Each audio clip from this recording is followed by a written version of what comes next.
السلام علیکم ورحمۃ اللہ وبرکاتہ۔ جو شخص عشاء کے بعد یہ دعا پڑھے اس کے سارے گناہ پل میں معاف ہو جائیں گے، یعنی آپ کے گناہ اللہ تعالیٰ معاف کر دے گا اگر آپ عشاء کے بعد یہ دعا پڑھتے ہیں۔ بسم اللہ الرحمن الرحیم، لا الہ الا اللہ وحدہ لا شریک لہ، لہ الملک وَلَهُ الْحَمْدُ وَهُوَ عَلَى كُلِّ شَيْءٍ قدیر، لا حول ولا قوة الا باللہ، سبحان اللہ والحمد للہ ولا الہ الا اللہ واللہ اکبر۔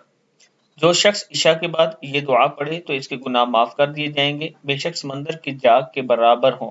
اللہ تعالی ہم سب کو بھی اس پر عمل کرنے کی توفیق دے۔ اس کے ساتھ میں اپنے دوستوں سے گزارش کروں گا کہ رمضان شریف آ رہا ہے، اپنے ارد گرد دیکھیں، اگر کوئی غریب فیملی، کوئی مستحق ہے تو اس کی کچھ نہ کچھ ضرور مدد کریں تاکہ وہ اپنے روزے آرام سے رکھ سکیں۔ السلام علیکم ورحمۃ اللہ وبرکاتہ۔